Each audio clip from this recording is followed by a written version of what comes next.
Hello, everybody. In continuation of our previous lecture, today we will study the axial skeletal system.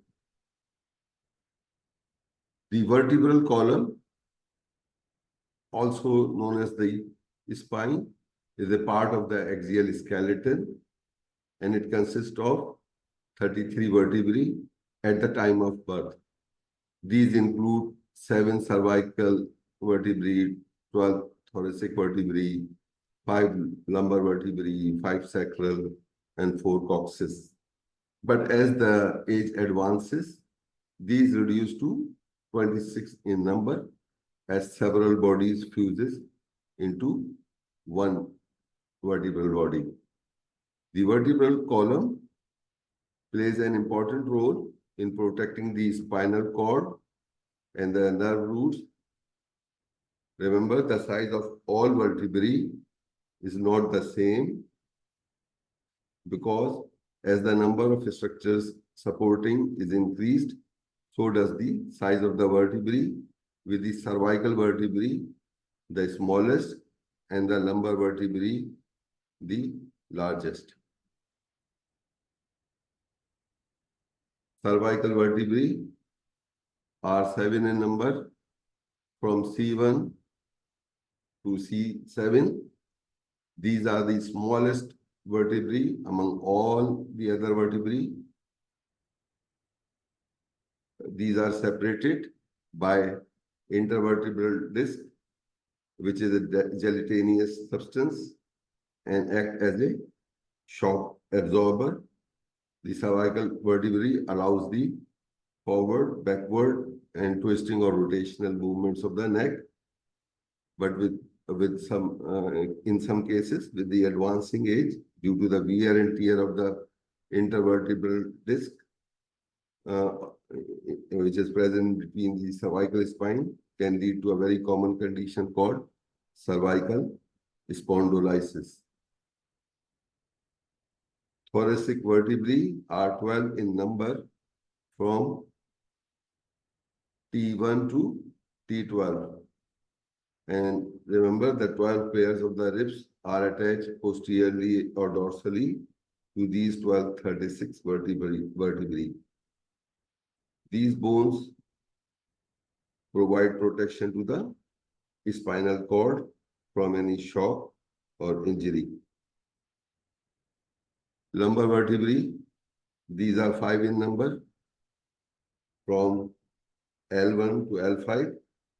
These are the largest of the entire spine. The primary function of the lumbar spine include bearing weight of the upper body and facilitating various movements such as bending, twisting, and extension. The lumbar spine naturally has a lordotic curve, meaning it curves inwards towards the front of the body. This curvature helps to distribute the body weight and maintain the balance. But in some cases, excessive or exaggerated inward curvature of the spine leads to a condition called lordosis. Sacrum, this is a triangular shaped bone. It is located at the base of the spine between the lumbar spine and the coccyx. It is composed of 5 fused vertebrae to be called as just sacral bone. Fusion results in the formation of a single solid bone that provides the stability and strength to the pelvic region. It connects the vertebral column to the pelvic girdle. Coccyx, also commonly known as tailbone. This is the smallest triangular bone located at the base of the spine. This is situated below the sacrum and consists of approximately 3 to 5 fused vertebrae. It provides support to the pelvic region and helps to distribute the body weight while in sitting posture. It provides also the attachment to the various muscles and ligaments, including the muscles of the pelvic floor. Anatomy of the vertebrae, it includes mainly the body of the vertebrae, which is the main weight-bearing part of the vertebral column of vertebrae that forms the primary structures supporting the spine. The vertebral body are separated by intervertebral discs, which are fibrocartilaginous structures or gelatinous structures that provides cushioning and allow for the flexibility of the spine.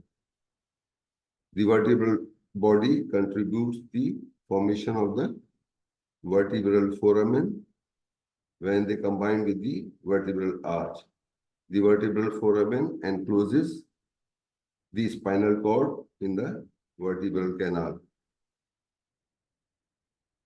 The transfer process is bony projection that extends laterally from each side of the vertebrae.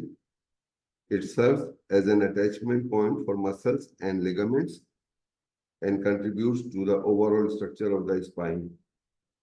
In the thoracic and lumbar region of the spine, the transverse processes are very prominent and can easily be palpable by you. Neural foramen, these are located on either side of the vertebral column.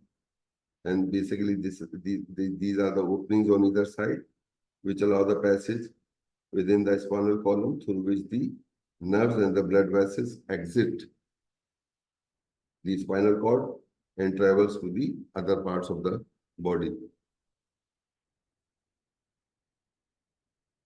Intervertebral disc, the vertebral body joints are basically cartilaginous joints, and these are connected with the intervertebral disc, which are gelatinous, made up of gelatinous substance.